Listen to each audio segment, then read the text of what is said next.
Arrebole sobre el mar, de Yukio Mishima. Era a final del verano del año 9 de la era Buneid. Como será necesario saberlo después, hay que añadir ya que tal año corresponde al 1272 de la era cristiana. En dirección del monte Soho Gataket, detrás del templo budista de Kenchot-hit, en la ciudad de Kamakura, subían un criado viejo del templo y un niño. Al criado le gustaba subir a este monte poco antes de la puesta del sol, cuando se adivinaba un bonito crepúsculo. Por eso le gustaba acabar pronto con la limpieza del templo, en pleno día si era posible, incluso en verano. El niño era sordomudo y los chicos del pueblo, que venían a menudo a jugar en el recinto del templo, solían dejarlo fuera de sus juegos. Al criado le daba lástima y lo llevaba con él de paseo al monte. El criado se llama Henry, no es muy alto y la mirada de sus azules ojos es limpia y serena. Su nariz es grande, las cuencas de sus ojos son profundas y, a simple vista, se ve que sus rasgos son distintos de los de la gente normal. Los muchachos traviesos del pueblo lo llaman a sus espaldas Tengut en lugar de Henry. Su forma de hablar no resulta nada extraña, tampoco tiene acento. Henry lleva ya más de 20 años aquí. Vino con un bonzo del Zen llamado Daigakut Senjid, el fundador del templo. Los rayos del sol de verano se han inclinado y por la parte del edificio Sodo, protegido del sol por la montaña, ya domina la sombra. La puerta principal del templo se yergue como interponiéndose entre el reino del sol y el de la sombra. Es el momento del día en que el de la sombra emprende de repente la invasión de todo el recinto sagrado poblado de árboles. Pero, por el lado oeste del monte Sojo, por donde están subiendo Henry y el niño, hay pleno sol, y las cigarras bulliciosas no dejan de cantar en todo el monte. Entre las hierbas, a ambos lados del sendero, brillan unos cuantos lirios araña de rojo carmesí que se han adelantado al otoño. Por fin han llegado a la cima, donde, sin limpiarse el sudor, dejan que el viento suave de la montaña se encargue de secarles la frente. Con la vista dominan varias ermitas anexas a Kencho-hit, Sairait Inn, Dokate Inn, Mayoko Inn, Hotsut Inn, Tenjet Inn, Ryuk Inn. Pueden divisar incluso el joven enebro a la puerta del templo, traído de Platón por el maestro desde la China sur, que parece retener en sus hojas el sol del final de verano. En la falda del monte se distinguen también el tejado de Okunoin y, más abajo, el del campanario. Debajo de la cueva donde el maestro solía meditar, hay una arboleda de cerezos que, en primavera, se transforma en un mar de flores y ahora proporciona un tupido velo con sus hojas. Al pie del monte, el estanque Daigakut revela su presencia a través de los árboles por la brillante superficie de sus aguas. Pero lo que Henry ve con otros ojos no es este paisaje. A lo lejos, más allá de la cresta formada por los montes y valles de Kamakura, se observa una cinta refulgente. Es el mar. En verano se puede ver desde aquí la puesta cuando el sol se oculta cerca del cabo de Inamura. En el lugar donde el azul marino toca el cielo, hay una columna de nubes algodonosas. Parecen inmóviles, pero en realidad se van abriendo lenta y silenciosamente, como los pétalos del don Diego, y su forma cambia de modo casi imperceptible. Arriba, el cielo azul está despejado. Falta aún tiempo para que esas nubes empiecen a arrebolarse, pero en su interior ya se percibe una ligera sombra que va adquiriendo matices de luces de suave color albaricoque. El paisaje del cielo es un silencioso campo de batalla entre el verano y el otoño. Muy arriba, en el horizonte, unas nubes aborregadas forman una banda con jirones blancos y diminutos que se extienden perezosamente sobre los valles de Kamakura. «Mira, parece un rebaño de ovejas», exclamó Andy con la voz ronca por la edad. Pero el niño sordomudo, sentado en una piedra al lado, miraba fijamente la cara del criado. Para éste, decir algo en su presencia era como hablar solo. El niño no podía oír, tampoco entendía nada, pero en su mirada límpida hay una luz de inteligencia que parece brillar al percibir los sentimientos, y no las palabras, captados desde la visión de los ojos azules de Henry. Por lo tanto, Henry hablaba como si estuviera dirigiéndose al niño. Sus palabras no eran en japonés, lengua que maneja a la perfección, sino en un francés mezclado con el dialecto de su tierra, en el macizo central de Francia. Seguro que si los niños traviesos del pueblo le oyeran hablar así, con tantas vocales como si las palabras le salieran rodando con fluidez, pensarían que no era un idioma del todo inadecuado para un tengut. Henry repitió, esta vez con un suspiro. Sí, como un rebaño de ovejas. ¿Qué habrá pasado con aquellas, mis ovejas queridas de Sebenets? Habrán tenido hijos y nietos y bisnietos, y, en fin, habrán muerto. Se sentó en una piedra desde la cual las altas hierbas de verano no le impedían contemplar la vista del mar lejano. Las cigarras, incesantes en su largo chirrido, tenían invadido todo el monte. Henry dirigió sus ojos azules y tranquilos hacia el niño y se puso a contar. No vas a entender nada de lo que voy a decirte, pero no importa. Tú vas a creerme, a diferencia de aquella gente del pueblo. En fin, te lo voy a contar. Va a ser, también para ti, una historia difícil de creer, pero bueno, allá va. Al fin y al cabo, no hay nadie más que tú que se la pueda tomar en serio. Henry hablaba titubeando. Cuando no sabía qué decir, hacía un gesto extraño, como si luchara por recordar algo. Hace mucho tiempo, cuando yo tenía más o menos tu edad. ¿Qué digo? No, cuando era mucho más pequeño que tú. Trabajaba ya de pastor de Sebenets. Este pueblecito está en la tierra alta del centro de Francia, al sur del monte Pilat, en el señorío del conde de Toulouse. Bueno, seguro que no vas a entender ninguno de estos nombres. La gente de Japón ni siquiera conoce el nombre de mi país. Fue justo en el año 1212, cuando gracias a la Quinta Cruzada se recuperaron los santos lugares, que, sin embargo, se perdieron otra vez. Toda Francia se sumió en la tristeza y las mujeres se vistieron de luto. Un día al atardecer estaba yo recogiendo las ovejas del prado y había empezado a subir la colina cuando el perro emitió un ligero gruñido y bajó el rabo como si quisiera esconderse detrás de mí. El cielo tenía esa tarde una claridad un poco rara. Vi entonces a Jesucristo, vestido con una túnica blanca y brillante, que bajaba hacia mí desde lo alto de la colina.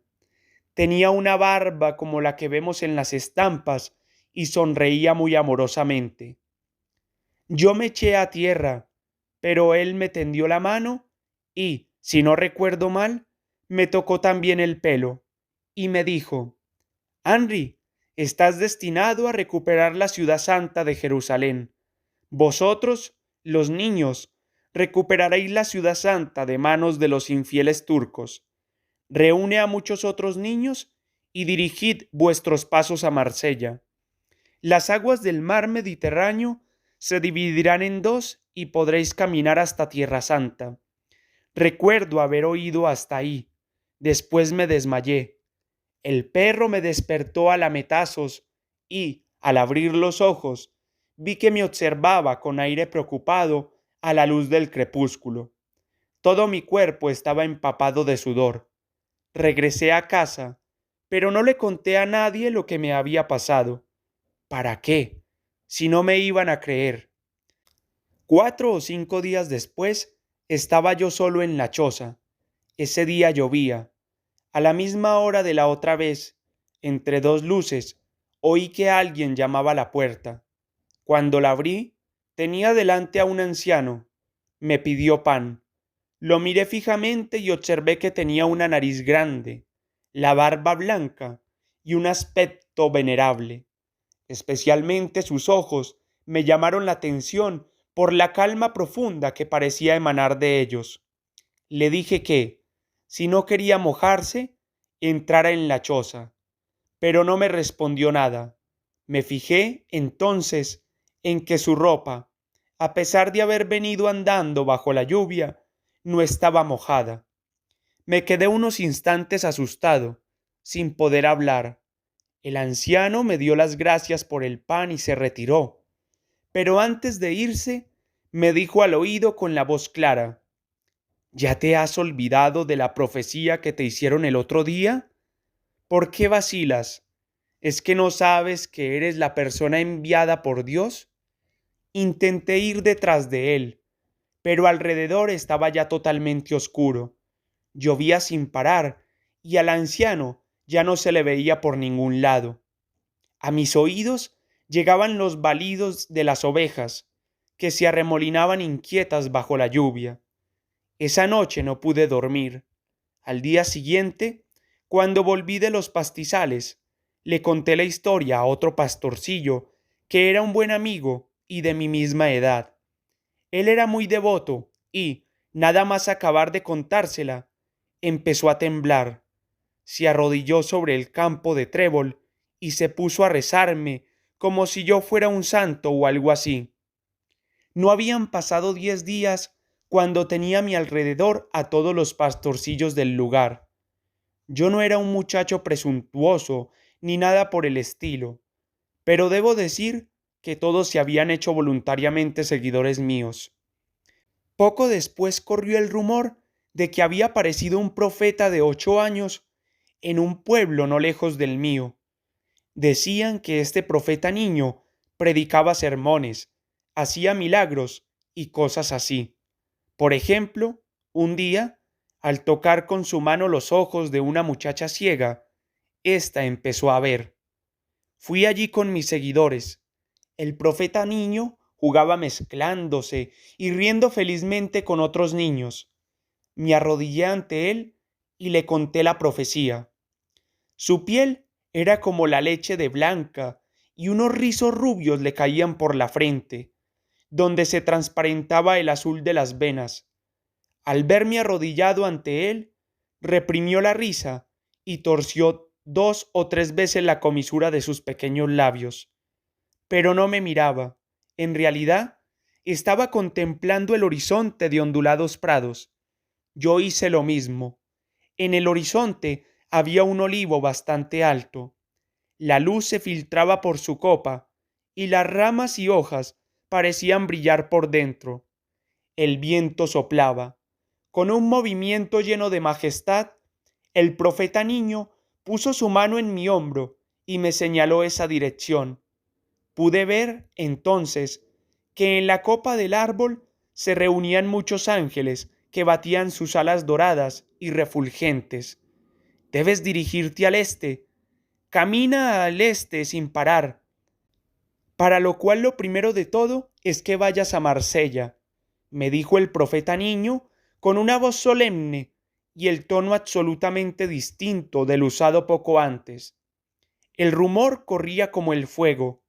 Por toda Francia ocurrían casos semejantes. Los hijos de cruzados caídos, un día, amanecieron llevándose de casa las espadas que eran recuerdo de sus padres y abandonando sus hogares. En cierto lugar, un niño que estaba jugando al lado de la fuente del jardín de su casa de repente dejó el juguete, recibió un mendrugo de pan de la criada y se marchó de casa. Cuando su madre lo atrapó y le reprendió, él, lejos de mostrarse obediente, dijo resueltamente que se iba a Marsella. En otro pueblo, los niños, después de levantarse sigilosamente de sus camas, se reunieron en la plaza antes del alba y, cantando himnos, partieron nadie sabía dónde. Cuando sus padres se levantaron, comprobaron que todos los niños del pueblo, excepto los más pequeños, que aún no podían andar, habían desaparecido. En medio de los preparativos para irme a Marsella, con mis camaradas, cuyo número crecía de día en día, se presentaron mis padres y, llorando, me quisieron llevar con ellos y me riñeron por mi insensatez. Mis seguidores, en cambio, acabaron ahuyentando a estos padres descreídos. Contando solo los que venían conmigo, sumábamos no menos de 100 niños.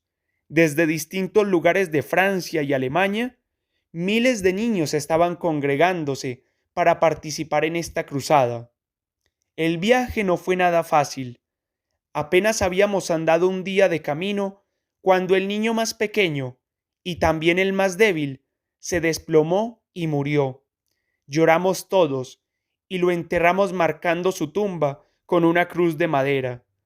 Oí decir que otro grupo de 100 niños se internó sin saberlo por una comarca asolada por la peste y que murieron todos. En nuestro grupo, una niña, trastornada por el exceso de la fatiga del camino, se despeñó desde un acantilado y murió también. Curiosamente, todos esos niños que morían tenían una visión de Tierra Santa, no la Tierra Santa desolada de ahora, sino esa otra tierra fértil donde florecían los lirios y manaba leche y miel.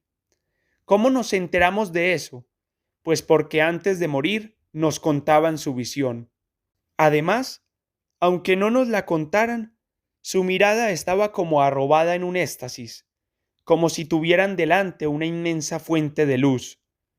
Por fin llegamos a Marsella. Allí nos esperaban ya decenas de niños y niñas. Todos creían que, al llegar nosotros, las aguas del mar iban a dividirse a un lado y a otro. Nuestro grupo formaba ahora un tercio del total de los que habíamos salido. Me dirigí al puerto rodeado de niños, con las mejillas encendidas. En el puerto había muchos mástiles en fila y fuimos objeto de las miradas curiosas de los marineros. Me puse a rezar en el muelle. El sol de la tarde brillaba haciendo refulgir la superficie del mar. Recé largo rato, pero el mar, rebosante de agua, permanecía igual y las olas seguían rompiendo contra la costa, ajenas por completo a mi plegaria. Pero no nos rendimos. Tal vez nuestro Señor esperaba que nos juntáramos todos. Poco a poco fueron llegando más niños. Venían agotados y algunos de ellos con enfermedades graves. Esperamos vanamente varios días, pero las aguas no se dividían. Entonces un hombre de aspecto muy devoto se nos acercó y nos dio limosnas. Dijo, además, que tendría mucho gusto de llevarnos a bordo de su propio barco hasta Jerusalén. La mitad de los niños rechazó el ofrecimiento, pero la otra mitad, entre la que estaba yo, aceptó y nos embarcamos animosamente. El barco no iba a Tierra Santa, sino que puso proa al sur, una ciudad llamada Alejandría, en Egipto. En el mercado de esclavos de esa ciudad fuimos todos vendidos. Al llegar a este punto, Henry, como arrebatado por el recuerdo doloroso de aquel desenlace, se quedó callado unos instantes. En el cielo habían empezado a formarse esos espléndidos arreboles del final del verano. Las nubes aborregadas de antes se habían transformado en una masa de rojo incandescente. A su lado había nubes semejantes a largas banderolas amarillas y escarlatas. Especialmente hacia el mar, el cielo parecía una llamarada vigorosa. Hasta las hierbas y árboles de los alrededores donde estaban el viejo y el niño, habían adquirido un extraño brillo bajo las llamas del cielo, y sus tonos verdes se habían vuelto más vivos. Las palabras de Henry se dirigían directamente a los arreboles como si quisiera apelar a ellos. En la llamarada del cielo, sus ojos veían el paisaje de su tierra natal, las caras de los lugareños de su pueblo, hasta su figura misma cuando era niño. También veía la de su amigo el pastorcillo. En los días calurosos de verano, bajaban un lado de su rústica camisa, descubriendo uno de los hombros y enseñando la tetilla, cuyo color rosado destacaba en su blanco pecho juvenil. Sí, en los arreboles del mar se veía ahora el tropel de rostros de aquellos jovencísimos cruzados caídos durante el viaje. Estaban sin yelmo, pero sus cabellos claros brillaban bajo el sol de la tarde como si tuvieran las cabezas coronadas de llameantes cascos de guerra. Los muchachos supervivientes se dispersaron. En su larga vida de esclavo Henry jamás se encontró con una cara conocida, ni tampoco pudo llegar a su destino, a la ciudad de Jerusalén, que tanto había anhelado ver. Henry se convirtió en el esclavo de un mercader persa. Fue vendido de nuevo y esta vez llevado a la India. Allí le llegaron rumores de las conquistas que el mongol Batut, el nieto de Genghis Khan, estaba realizando en las tierras de Occidente, y lloró pensando en el peligro que corría su tierra. Fue por entonces cuando Daigakut, un bonzo de la escuela Zen, estaba en la India estudiando el budismo. Quiso el destino, por uno de sus raros caprichos, que Henry fuera redimido de su cautividad gracias a la inserción del bonzo. Agradecido desde el fondo de su alma, decidió servirlo toda la vida. Lo siguió a China, el país natal de Gaikut, y cuando le oyó decir que se iba a Japón, insistió tanto en ir con él que el bonzo se lo trajo a estas islas. En el corazón de Henry reina ahora la paz. Ya hace mucho que renunció a la esperanza de volver a su tierra y está resignado a que sus huesos reposen para siempre en Japón. Ha aprendido bien las enseñanzas de su maestro y no ha caído nunca en la debilidad de desear vanamente una vida más allá de la muerte, ni de creer en tierras maravillosas y desconocidas.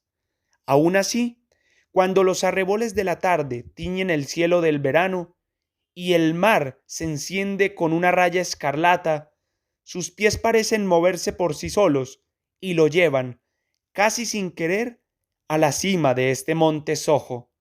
Mira la tarde arrebolada, mira el mar encendido, y Henry no puede resistir pensar en las maravillas que, solamente una vez, le acaecieron en la primera etapa de su vida.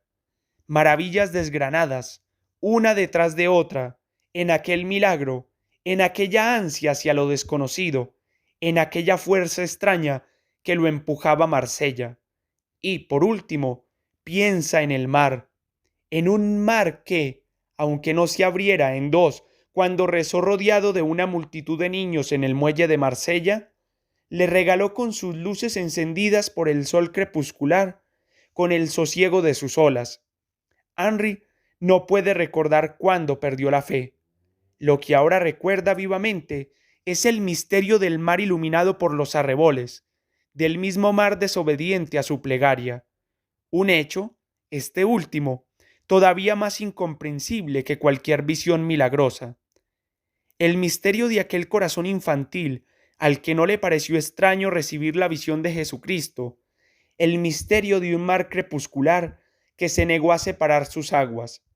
Sus ojos siguen fijos en la línea que forma el mar en el lejano cabo de Inamura.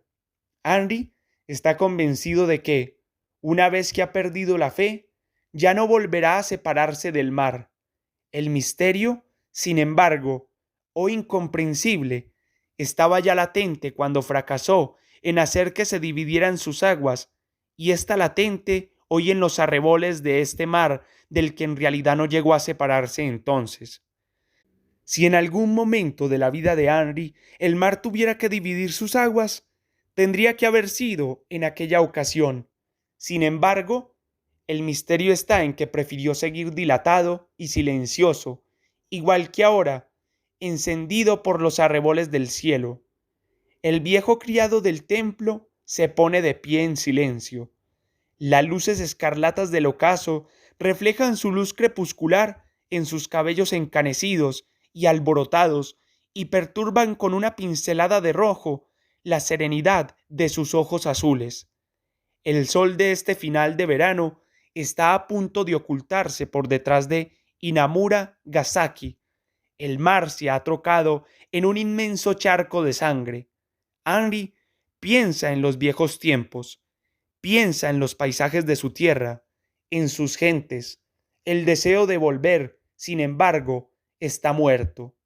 Todo aquello, Cebenes, las ovejas, el terruño, ha desaparecido, ha sido devorado por el mar arrebolado de la tarde. Cuando el mar se negó a separar sus aguas, todo aquello desapareció. Pero Henry sigue sin apartar los ojos de los arreboles que ahora empiezan a experimentar una transformación. Sus ascuas se van quemando y, lentamente, se van reduciendo a cenizas. Las hierbas y los árboles del monte, finalmente vencidos por las sombras, muestran ahora las nevaduras en sus hojas y el contorno de sus nudos en los troncos. Muchas de las pequeñas ermitas anexas al templo han quedado sumergidas en la luz indecisa del anochecer. Reptando con sigilo, las sombras se han acercado a los pies de Henry. Sobre su cabeza, el cielo, inexplicablemente, ha perdido los colores brillantes, adoptando ahora un azul grisáceo, oscuro. El fulgor, todavía visible en el mar lejano, es un simple reflejo del cielo que, empujado por su inmensa masa crepuscular, va siendo arrinconado a una raya, cada vez más tenue, de tonos dorados y rojizos. En ese momento, desde debajo de los pies de Henry, se oye el sonido de una campana. Su tono grave, procedente del campanario que hay en la ladera del monte, anuncia el fin del día. La campanada ha puesto en movimiento suaves ondulaciones. Estas, estremeciendo el aire, empujan la oscuridad que sube y sube por las laderas del monte invadiendo todo. Las vibraciones del solemne sonido de la campana se disuelven rápidamente en el tiempo y, sin revelar la hora, son transportadas hacia la eternidad. Henry las ha escuchado con los ojos cerrados.